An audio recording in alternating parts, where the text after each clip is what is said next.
So the topic is on Japa techniques. I think most of us know the next presenter. He needs no introduction, but it's my duty to introduce him. So Sudarshan Prabhu, he's the most senior devotee in our congregation. He's of course the de facto leader, and is one of the most important persons who actually has.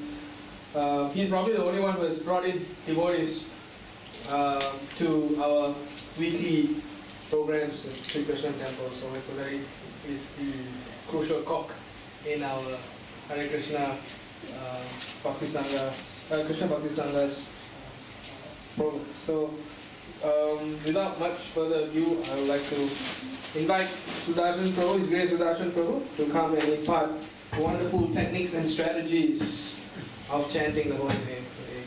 Hare Krishna. Jai Shri Prabhupada ki Namo Vishnu Padaya Krishna Prasthaya Bhutale Srimati Bhakti Vedanta Swami Namane Namaste Saraswati Deve Gauravani Prasthaya Nirvishesha Srimati Bhakshate Sarari Prabhupada ki Jai. So, now we are enjoying the seminar so far. Yes. I will just tell you that in the month of October, actually, I was in Vrindavan. So when I was there, on the last day, I met one devotee whom I knew previously, a friend of mine, very good friend of mine. And he's actually from Switzerland, but preaching in China. So he was telling me about a seminar called the Holy Name Seminar, which he conducted in Philippines. And he was telling me how wonderful it was. So many devotees came, they participated in this seminar, and so many of them felt so much benefited attending this seminar. So that was only about 15 minutes. My interaction with him was for about 15 minutes. And I was so inspired hearing him speak about that seminar in Philippines. And when I came back to Singapore, I mentioned to Srivas Prabhu that maybe we should conduct one for our congregation here in Singapore. So that's how the idea actually blossomed from the holy Naam of Vrindavan, which is brought into Singapore, and by Prabhupada's mercy, all of us are sitting down here and trying to see how we can actually be benefited by increasing the quality of chanting the holy names. You will find that sometimes, even in workplace, I suppose, I presume most of you all are working people, isn't it? Yes. So, in your workplace, sometimes there's a concept called refresher courses, right? So, refresher courses, as the name suggests, is that you actually sometimes forget about the kind of work which you are doing, and you need to be reminded how exactly it's to be done and what are the latest innovations in that particular field by which you can attend and you can listen to and be benefited, right? That's called refresher courses. So similarly, even spiritually also, we need these refresher courses. The unfortunate thing is that from the day one, when we were given the feedback, some devotee gave us a thing called a bag like this. Previously, we knew of bags like this, we were carrying bags, and suddenly someone gave us a bag like this. And there were some beads inside, and the devotee told us, okay, start chanting Hare Krishna. Alright, start chanting Hare Krishna, and there was this little hole in this bead bag, and he said you have to put the finger out like this. I used to wonder, strange, but anyway, that's what all the Hare Krishna said me, so let me do that. And of course, we were the butt of jokes when we went back home, and we had this little finger in the bag, and you said, Nada sorry, to speak a little Tamil, I'm aware that there are devotees from Orissa, Andhra Pradesh, Gujarat, Sindh, and everywhere. But So, but anyway, that was the kind of response we had it from home, right? So we chanted because the devotee in the temple said, Prabhu. I don't think he called us Prabhu at that time. Whatever my name was. And he said, chant Hare Krishna and be happy. So we started chanting. Isn't it Rama Raghava Prabhu? Yeah. We started chanting and chanting, thinking about one day I'll be happy. But the reality is that we never became happy. Sorry, Prabhupada. It is chant Hare Krishna and be happy. Yeah. But somehow or other, the happiness has been eluding us. They say happiness is there around the corner. So we have been trying, chanting and chanting. Some of us have been chanting for 1 year, some 5 years, 10 years. In my case, maybe since 1985 started chanting Hare Krishna. Now is 2011. Ooh. Still I'm searching for some kind of happiness. But there's no doubt, of course, I must admit that the first day when I actually chanted Hare Krishna, the first time when I actually chanted Hare Krishna, my realization was that this is really something wonderful. I may not have experienced, please, and started jumping and all that, like what they do in dramas and all that. Maybe sometimes there's a bit of an exaggeration, right? But I really felt when the first time when I chanted Hare Krishna, I could really feel this is something different. It's not, the normal things which I've been doing. This is something different, So there was something mystical about chanting Hare Krishna. And I continued, and I must definitely say that, I did feel some sort of happiness, some internal, but not like to the full extent. Some happiness, some sense of direction, some guidance from within.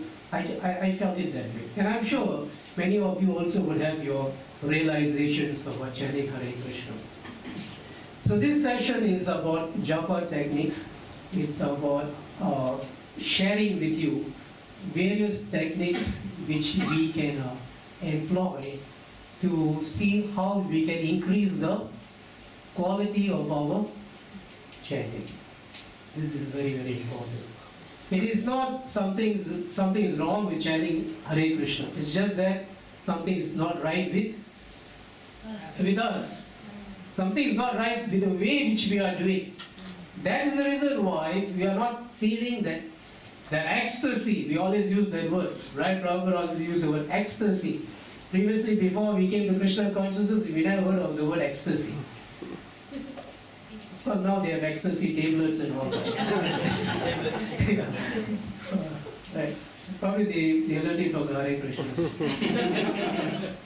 So, we will try to see to explore how we can try to improve the quality of our chanting so that we can find the happiness which we are hoping to get.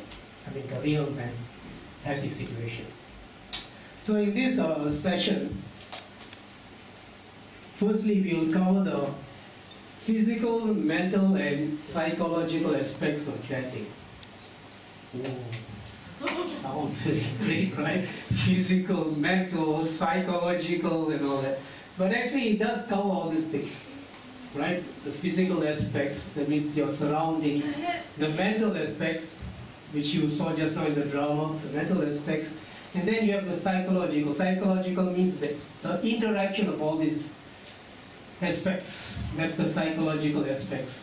So these are the three aspects which we will cover about chanting. Now I must say that I must admit definitely that it's not that I have perfected the art of chanting. In fact, 1 month ago when we discussed with Srivas Prabhu about holding a seminar, and then we were trying to narrow down what are the topics which we can cover. So Prabhu was saying, and why don't you cover I think maybe I said that probably I will cover the techniques of chanting. And one realization which dawned upon me was that if I am going to give a seminar, a presentation on techniques of chanting, then I myself must be practicing it. If I'm not practicing it, I shouldn't be standing here and talking to you. If I did that, then I'm a first-class hypocrite. Right? So I must say that the last 1 month has been a very wonderful time in my spiritual life, because I was exploring various aspects about how to improve my chanting. And I will definitely say I really felt a difference. I could really feel that my chanting has definitely improved tremendously in all my years of chanting in the last 1 month, just by trying to put some focus on giving this presentation. And I'm sure, and I hope, and I pray also that you will also feel that way after listening and practicing it also. Listening is one thing, but practicing is more important. Otherwise, you can listen to 1 year and then it goes out. So it has to go inside here, and then halfway through, it has to divert into the heart, all right, and then practicing.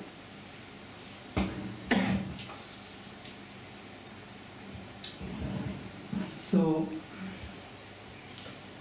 we will dive straight into the techniques of chanting. So the point is that chanting Hare Krishna is not a simple matter as taking your bead bag, right, and I will start chanting Hare Krishna, Krishna, Krishna. There is some kind of preparation. We need to prepare, right? Just like in an examinations, you need to prepare. You can't just go and sit in an examination and hope to pass the examination. You need to prepare for the examinations. We all been through school. Some of you are going through school. And we know very well that unless you prepare, you are heading for a disaster. So similarly for chanting, you need to prepare. And for that preparation, it begins in the night before. Just like you see this little child saying that tomorrow I will chant with full concentration, please bless me, Srila Prabhupada. And I've asked the question, do we do this? Any one of you all do this? No? Right? Most of us just dive into the bed. And that's it, finish. And then we wake up in the morning and all that goes on. But actually there is a preparation. And it's nice because Srila Prabhupada is there, Krishna is there, sitting in your heart. And if you really pray like this, you can see, definitely you will see tangible results. So you can pray before you sleep, that Srila Prabhupada, please bless me, that I can chant some good rounds the next morning, right? So that is, you could say, the first step like that. Now, the next point is that, of course, before you hit the bed, it's very important that you try to avoid distracting elements which can hinder your japa. And those distracting elements are television, cinema, there's also cinema up there also. Cinema, television, whether it's a flat screen or a fat screen. TV is a TV. Some of them call it the idiot box. It's the idiot's box, right? And if you sit in front of the idiot box, that means you are a idiot. Very intelligent, right? And then more idiotic than the television is the internet. Yeah. Good servant, bad master. Right? That is the fifth regulative principle. Avoid the internet. So we are all victims, slaves of the internet. Browsing, surfing the internet, we call it. Yeah. Alright. So if you can avoid all these things and go to bed by reading some Prabhupada's books or like that, it is an ideal situation. I'm talking about ideal situations. Sometimes many of you all are working people, you may have to go to the internet, log on, there is work to be done, things like that. That is an exception to the rule. But everything else remaining unchanged, you'll consider a situation when you don't have all these distracting elements, try to avoid all these things. Television, internet, right? And have a good night's sleep. Right? That's very important. If you sleep very late, then you have to wake up in the morning, then you'll find that chanting becomes difficult. So have a good rest. It's extremely important. You can see the person is nicely sleeping. And then when you wake up in the morning, what is the first thing you should do? Off the alarm. Very intelligent, Mr. Body and Soul. First thing you have to do is to swing the alarm. And after that, cover with a blanket and go to sleep again. 5 more minutes makes no difference. Right? All of us have done that. Some of us are still doing it. I am still there. Alright? But these are all quotations from Prabhupada's books. First thing you should wake up, when you wake up, is that you have to chant the Maha Mantra or say Krishna, Krishna, Krishna. Or some shlokas of praise should also be chanted. And this is, like I said again, they are Prabhupada's quotations. So that's what you should do. In case if you are not doing it, try to do it. So by chanting, one immediately becomes transcendental to the infection of material qualities. And that is a quotation from the Chaitanya Charitamrita. Alright, so now we are moving closer to the feedback. So after you've taken a bath, and I hope all of you at least know how to take a bath in the morning. Cleanliness is next to godliness. Sometimes people also say that cleanliness is godliness. No such thing, later I'll take bath. You have to take a bath in the morning. Huh? Brush your teeth, everything, all inclusive. Bath is everything. I don't have to go into the details. Alright. So please take a bath because it immediately it refreshes you. Water has got that powerful element. It refreshes you, right? It's very important. Then you do your morning Mangala Arati, Samsara Dava prayers, Tulsi Arati. And then the very important point is that you have to make chanting a priority. Priority means this is very important. And that again is a big problem for many of us because chanting is not a priority for us. We always say later, later. And then later, finally it becomes at 11 o'clock in the night. Right? So that's very bad. So you have to make chanting a priority. And that's the reason why, see, many of the things which I'm speaking, you know very well. Like I said, that's why I say it's like a refresher course. But Prabhupada said that the best time to chant the holy names is the Brahma Muhurta time, the 1.5 hours before sunrise. And that is a fact. All of you have chanted before, sometimes in the morning, many times, sometimes some of you daily. It's a fact. It goes without saying that that time is a very, very powerful time to chant the holy names. Other times you can chant, but you can see it's not the same. There's a lot of distraction. Your mind gets disturbed and all that. So make use of that time.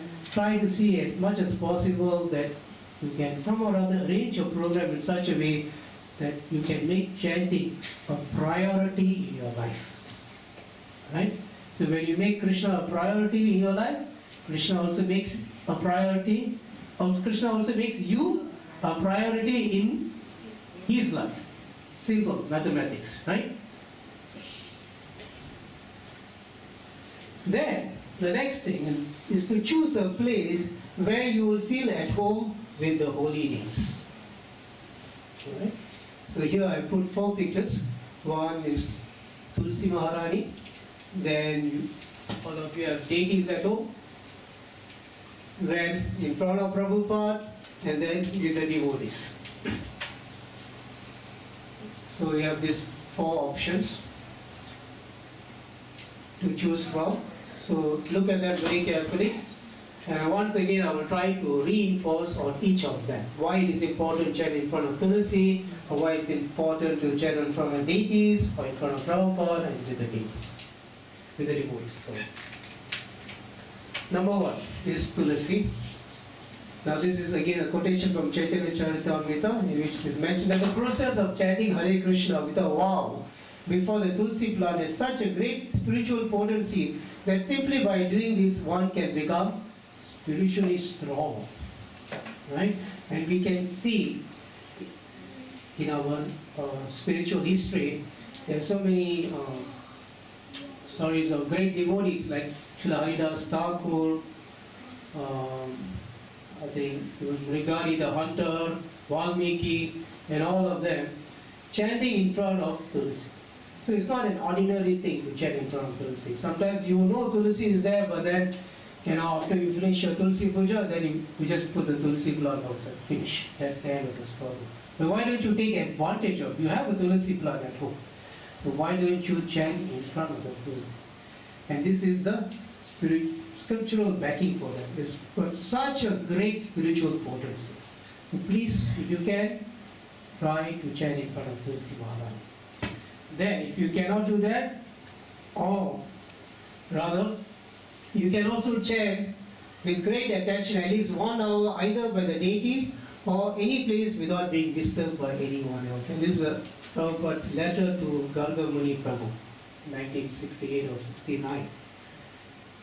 So this is Prabhupada is saying that at least 1 hour you can chant in front of your deities. So that's also another option you can exercise. Third, you can chant in front of Prabhupada. When the mantra is chanted by a pure devotee of the Lord, in love, it has the greatest efficacy on hearers, and as such, this chanting should be heard from the lips of a pure devotee of the Lord, so that immediate effects can be achieved. This is from the Science of Self-Realization. So you could have a picture of Srila Prabhupada, or if you want, you can put on the Japa tape. Prabhupada is chanting Japa. I think many of you have it. Prabhupada is present while he's chanting the holy name. Prabhupada is there. Pure devotee is there. So you can chant together with Srila Prabhupada. And that has got also very great potency. So these are some of the ways in which you can try to chant Hare Krishna in a nice, conducive environment. And of course, before you do all that, it's very important that you switch off these distractions. And basically, of course, most times probably phone calls don't come in the morning. But sometimes some people do call. If you like to, you can switch it off. And but more than that, our family members. How to switch off the family members? Take a gun, put a scotch tape on their mouth. No, not like that. All right. But at least, like I said, sometimes if you have little children, that's not possible. You cannot tell, hey, don't disturb me. That's not possible at all, right? So in that case, that's an exception to the rule. You have to learn how to tolerate it and all that. And don't get into fights with your wives or fights with the husband. My turn to chant, your turn to chant. Just tolerate, the child will grow up in a few years' time, and then after that you can chant peacefully. But if everyone is grown up in the family, then at least you can try to tell them that this time is my chanting time. Please do not disturb me at this time. You can make a request like that. And also you can tell your maid also, don't ask me any questions at that time. Alright? Simple things like that. Alright, now we have a picture of devotees chanting in front of Tulsi Maharani. So now we are coming. You already have put your hand inside the bead bag already. Now the question is, to stand, sit or walk. I have not written run. Stand, sit or walk. Now you will see all kinds of people here actually. One guy is walking, one is sitting. I don't know what this guy is doing.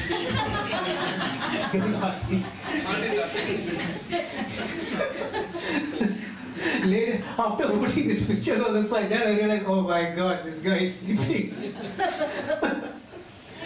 Alright, so to stand, sit or walk, well, there are no hard and fast rules in chanting Hare Krishna. That we have heard so many times Prabhupada say. But having said that, I never had a habit of sitting down and chanting. I could never sit and chant. I need to Hare Krishna, Krishna Krishna, Hare Ram, like that. I need to pace. I can't sit. My knees hurt. I can't do that. I think a lot of people have this problem. But believe me or not, in the last 1 month, I have been doing quite a few times. I've been able to sit down and chant. Why? Because I have to make this presentation. But I'll tell you very honestly, of course this month is a special month, but previously, I remember only 4 times when I sat down and chanted. And when I recollected, I felt that the times when I sat down and chanted were the best japa. My best japa was done when I used to sit down and chant Hare Krishna. And my realization about this point is that, well, even from a principle of yoga, when you sit down, cross-legged, the body is like kind of a triangle, right? Triangle, right? Now I'm talking about some prana and energy. The energy circulates in the body very nicely, right? In a triangle way. But when you start walking, many of this energy is just dispersed. Right? So a lot of energy just goes just by chanting Hare Krishna, things like that. But this is just my feeling about that. Maybe for some of you prefer to pace and walk, but for me personally, I realize that when I sit down, I chant very, very good rounds. And why do I say that? It's because I can really focus on hearing to the holy names. When I sit down, so all the energy is just focused on chanting Hare Krishna, Krishna Krishna, Hare Hare, Hare Ram, Ram Ram. It's so much energy on listening to the holy names. Absolutely no distraction. And another thing is that actually when you're walking and chanting, when you're pacing and walking Hare Krishna, what happens is that obviously sometimes you will come to a stage where this is a window here, and then you look up. And I can tell you, when I used to chant in the morning like that, when I was pacing and walking, there are some standard figures which I will see below my block. At 6:55, there's this lady who will come with few children. First thing she will do is she will remove the leaves from her car, all the leaves, and then she will sit down. Then at 7 o'clock, there's another guy. After saying goodbye to his wife, maybe on the doorstep, you'll come below, and then you will wave. And I think, my God, how many times you have to say goodbye? So all these things are considered as distractions. There's no need to see all these things when you're chanting. Why do you have to see all these things? And then your mind is talking. Where's Mr. Mind?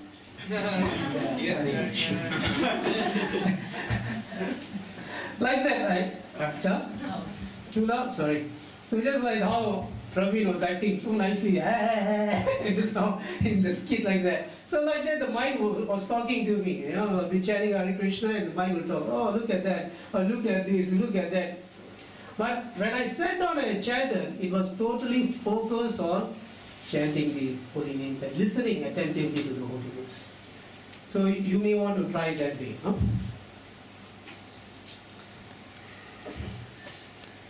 The next is to say a prayer before we start chanting Hare Krishna. And this is from Bhagavatam quotation: to glorify, offer praise unto the Supreme, one needs the Lord's mercy. So the point is that all of us have actually received the Lord's mercy. If we had not received the Lord's mercy, it would not have been possible for us to chant the holy names. So we have got the Lord's mercy. And how do we say it? Srila Prabhupada taught us is to say the Pranam Mantra Namo Vishnu Padaya Krishna Prasthaya Uttari Srimate Bhakti Vedanta Swami Dinami Namaste Saraswati Devi Gauravani Vacharini Nirvishesha Shunyavadi Bhashya Pradishtarini Jaya Sri Krishna Chaitanya Prabhu Nityananda Shri Advaita Gadadhara Shivasani Gaura Bhakta Vrinda. So So this is very powerful prayer. Just now someone was asking that maybe we should just chant Gauranga's names, because when you chant Gauranga's names, there is no offenses, right? With the way, Prabhu? Yes. So that is the reason why we actually recite the Panchatattva mantra. To invoke the mercy of Panchatattva. Chaitanya Mahaprabhu, Nityananda Prabhu, Sri Advaita, Sri Gadadhar and Srivas. We are trying to beg and invoke their mercy on us so that we will not commit any offenses in chanting Hare Krishna. And of course, we take the blessings of the spiritual master too. So what are the golden rules for chanting? So we have said Panchatattva mantra. Now you are going to start chanting. So what are the golden rules? We'll look at it. So the first one is faith. So it is mentioned that you have to, if any one of you are feeling sleepy or anything like that, you can just stand up, no problem, no issues. Right? It's just like a family here, nobody's going to say no. You can stand up, and just, okay, that's better. The first one is faith. So one, it's mentioned that one should chant the holy name with full faith. So faith is a very important element in chanting Hare Krishna. You must have full faith that by chanting Hare Krishna, I can be freed of all kinds of misgivings in my heart. And the Sanskrit word which we use is anarthas. Anarthas means something which has got no relevance, no meaning. And we all know we got so much of this anarthas in our heart. Now what are the anarthas in our heart? We have lust, we have anger, we have greed, we have illusion, we have madness. All these things are deeply embedded in the heart. So we must have full faith that Srila Prabhupada has given us a foolproof process to purify your existence and to go back to the spiritual world. So have complete faith and have the conviction. Just like when you go to the barber, you have full faith that the barber will cut your hair and not cut your neck or throat. So right, isn't it? So in the same way, have full faith in chanting this Hare Krishna Maha Mantra. This Hare Krishna Maha Mantra is mentioned in all the scriptures. In the Atharva Veda, in the Upanishads, in all the Vedas, this Hare Krishna Maha Mantra is given as the process in Kali Yuga for spiritual emancipation. So have full faith.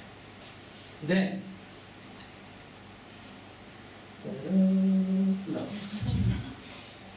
So that's also a very important element, and that's quite common sense, isn't it? We should chant with some love. Many of us, sometimes we chant very mechanically. We have to chant with some love for the Lord. This love is very important. Just like if you are having a family, there must be some love within the family members. Otherwise, the family cannot work. So similarly, this is a loving relationship which we are trying to develop with God, with Krishna. And Krishna wants to see how much you are trying to love Him. So you have to chant with some love for Him. Not that because you are forced to chant. I have to chant, know what to do, They told me to chant, start to chant. It's not like that. You have to chant with some love.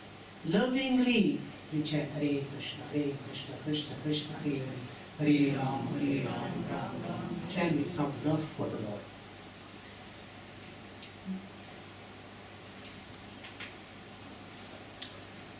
Next is attitude. This is also very important. Just like in your workplace, the boss always tells you. What does he tell you? Please make sure you have a proper attitude towards your work. It's very important, especially if you are an employee and you're always trying to, cut corners here and cut corners there, trying to go back home early and things like that. The boss will call you. And that's the first thing. Please try to have a proper attitude in your work. So you also should have a proper attitude in your chanting of the holy names. What is your attitude towards chanting? So that's the reason why I mentioned that you should make chanting a priority, and that is having a proper attitude towards chanting. That's also mentioned the nectar of instruction, that our advancement in spiritual life depends on our attitude. Have you read that in the nectar of instruction? It's mentioned there.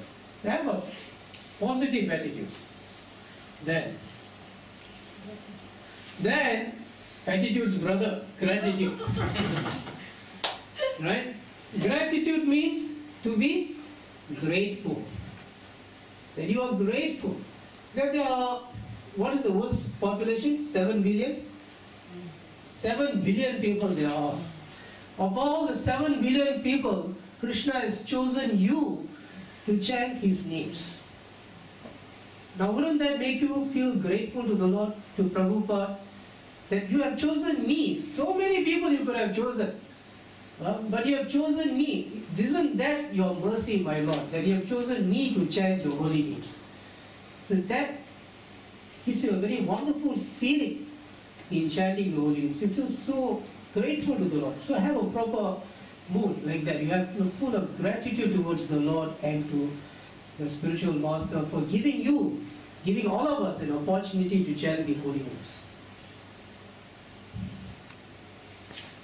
Then humility. This is very important too. That we should chant the holy names with some humility. So sometimes when we are like 5 years in the movement, 10 years in the movement, then we start thinking. It starts expanding. There's a white halo behind. We start, I am senior devotee. As if you have some kind of badge here, you go for some kind of war. 10 years in Hare Krishna. you go to the temple and you show 10 years, 15 years in the movement. Humility means to understand that how fallen I am. Just think about the time. It was just like yesterday when you were doing all your sinful activities. Just like you saw Govinda Das, he was pulling it up. Don't you remember that? Maybe you forgot, but I remember. Right? It was just yesterday. You were doing all these sinful activities. And by Krishna's mercy, he has actually saved you from that dungeon. Doesn't that make you feel humble? Right? You feel so humble, that Krishna is so kind to give his mercy to me.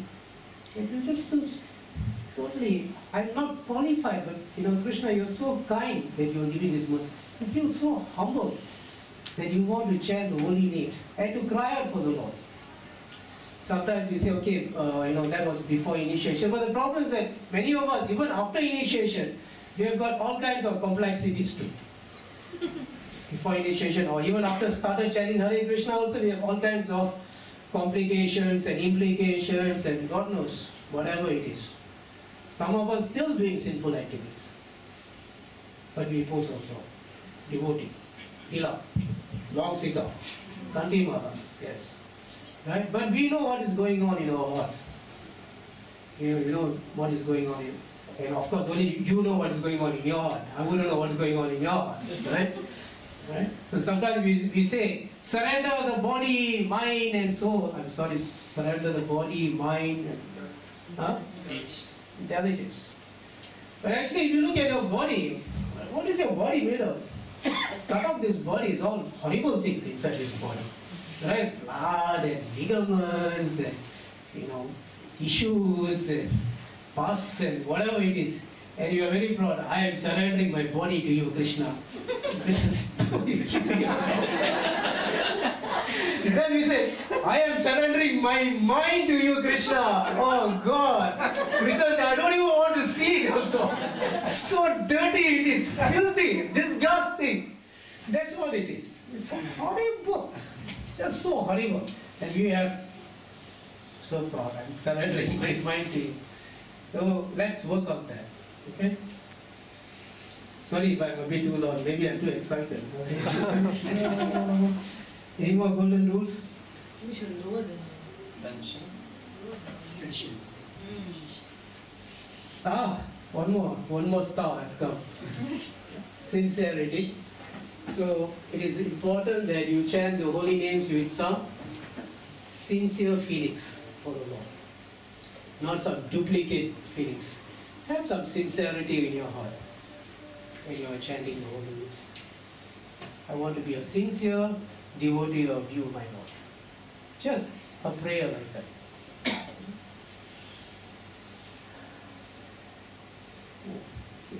The last one is determination.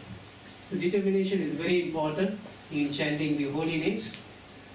We know the story in the Bhagavad Gita when there is a story of a sparrow which lost its eggs in the ocean. And what did the sparrow do? The sparrow was thinking, now I'm going to dry up the ocean by taking a little water in my small little bits and putting it on the land so that I can recover the eggs. So the sparrow was doing that, and then news reached Garuda. So Garuda himself came and he told the ocean, you don't return the eggs, I myself will do the job. So immediately the ocean returned the eggs. So that is called determination. So when the Lord sees you that you are determined, then the Lord becomes very pleased to reciprocate with you. Just like, say for example, there is a little child in this room, a little baby, maybe like something like Krishna Priya, who is learning how to walk. Now, if the child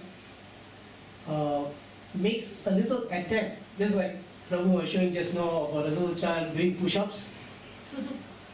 So if the child is making a little attempt to stand and to walk like this, then what will everyone do in the room? Everyone will encourage, right? Yes, yes, come Krishna Priya, like this, slowly, and the child, like this. Everyone will encourage. But if the child doesn't even make an attempt to even stand up, would anybody notice the child? Nobody will notice the child. The same thing in our relationship with Krishna also is like that. If we make an attempt, a sincere endeavor, a determined endeavor to chant the holy names, the Lord will see and He will help you. Okay? This is the interesting part.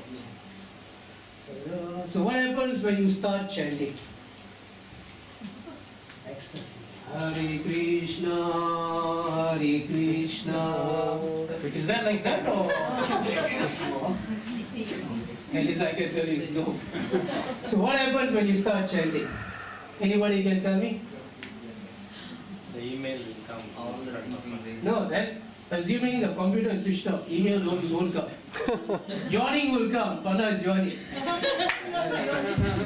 What else? Who can tell? Mataji?